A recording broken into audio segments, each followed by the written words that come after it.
लेकिन डॉक्टर नदा मुझे बताइएगा बालों के बारे में भी, क्योंकि सर्दियों में हमारे बाल भी साथ साथ इफेक्ट हो रहे होते हैं। सो इस मौसम में बालों को कैसे हम लोग आफ्टर करें और क्या करें और क्या ना करें? सबसे पहले तो हमारे पाकिस्तान में बहुत लोगों की आदत है कि 4-5 दिन तेल लगा के रखते हैं सरों पे। सो आई थिंक 20 मिनट्स 30 मिनट्स ज़रूर ऑयलिंग करें बालों की, 20 to 30 मिनट्स 30 मिनट्स तक रखें उसको, या 1 आवर 2 आवर, इससे ज़्यादा नहीं, बिकॉज ऑयल अट्रैक्ट करता है डस्ट को और आपके हेयर फॉलिकल्स को क्लॉग करता है और अल्टीमेटली ग्रोथ इतनी अच्छी नहीं होती उसकी।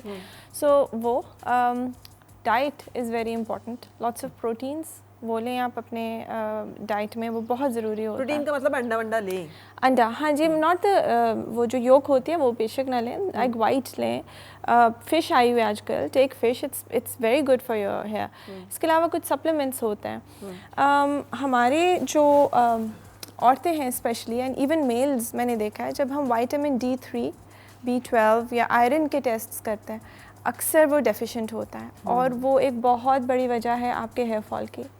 तो first of all even thyroid issues होते हैं, सब क्लिनिकल थायराइड का इशू होता है, मतलब सिम्टम्स नहीं होते, लेकिन जब हम टेस्ट करते हैं तो हल्का सा थायराइड का प्रॉब्लम आता है, उससे भी बाल गिरते हैं और बहुत ड्राई होते हैं। अच्छा। सो जब आपके पास कोई कंप्लेन के साथ आता है अपने बालों के लिए, तो हमने सारी चीज़ें देखनी है, हमने सिर्फ कोई ऑयल या कोई दवाई नहीं पकड़ा देनी, हमने देखनी है डेफिशिएंसी क्या है भी कि नहीं, कितनी है।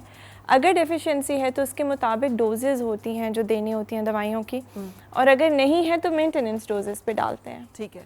वजह क्या है? स्ट्रेस है, 4 महीने पहले बुखार हुआ, डिलीवरी हुई, सर्जरी हुई, 4 महीने के बाद बाल गिरने शुरू होते हैं। बंदा कहता है क्या हुआ, गिरते जा रहे हैं। इसको कहते हैं telogen effluvium. There is something called anagen effluvium जो आपके कीमोथेरेपी के बाद होते हैं। उसके अलावा स्ट्रेस रिलेटेड होते हैं। बहुत दफ़ा हम हेयर स्टाइलिंग की वजह से बालों को पीछे करके बांधते हैं, उससे भी बाल गिरने शुरू हो जाते हैं। So this is a number of things.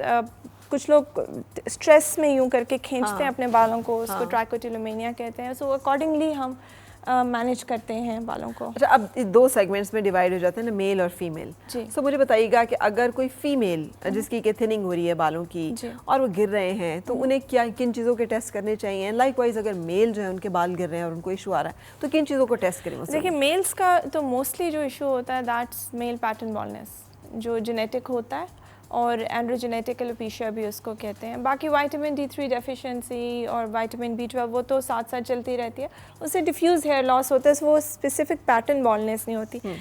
Females में जो हेयर लॉस होती है वो फीमेल पैटर्न बॉल्डनेस भी होती है जैसे मेल्स की होती है, लेकिन उसका थोड़ा सा शक्ल डिफरेंट होती है। जैसे मेल्स की फ्रंटल यहाँ से बाल गिरते हैं, यहाँ वर्टेक्स से गिरते हैं, औरतों की भी इस तरह हो सकती है, लेकिन ज़्यादातर डिफ्यूज़ होती है पूरे बालों में। ठीक है। तो वो इतना अच्छा रिस्पॉन्ड नहीं करती ट्रीटमेंट को, उसके लिए मल्टीपल ट्रीटमेंट्स होते हैं, एंड बेस्ट ये होता है कि ultimately we need to go for a hair transplant. ठीक है।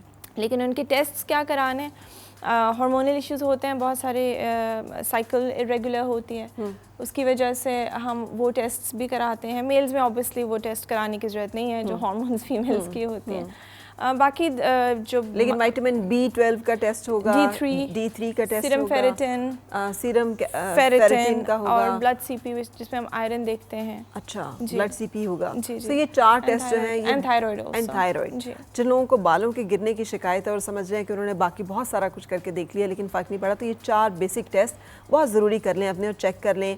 अगर आप डॉक्टर नदा को नहीं मिल सकते तो किसी अच्छे फिजिशियन से मिलकर चेक करवा लीजिए कि डेफिशिएंसी है तो उसको फिर कैसे ओवरकम करना है। तो इसके सप्लीमेंट्स जो हैं, अगर डेफिशिएंसी अवेलेबल, विटामिन D3 अगर डेफिशिएंट है तो उसके मुताबिक डोजेज हैं, लाखों यूनिट्स में मिलती है। उसके इंजेक्शंस भी हैं जो पीते हैं, और उसकी टैबलेट्स भी हैं। फिर विटामिन B12 की भी टैबलेट्स आती हैं, इंजेक्शंस भी हैं। डिपेंडिंग ऑन द डेफिशिएंसी फिर आपको रिकमेंड की जाती है। आयरन के इंजेक्शंस भी लगते हैं, टैबलेट्स भी हैं। सो इट डिपेंड्स ऑन कितनी डेफिशिएंसी है, और फिर उसके मुताबिक आपको बताया जाता है, गाइड किया जाता है कि कैसे। ये नहीं कि आपने आयरन की वो टैबलेट ले ली और वो इतनी सारी डेफिशिएंसी ख़त्म हो गई। तो उसके साथ डाइट कंट्रोल, और सबसे ज़रूरी चीज़ ये है कि अगर आपको आयरन डेफिशिएंसी है, one of the most commonest causes is पेट के कीड़े।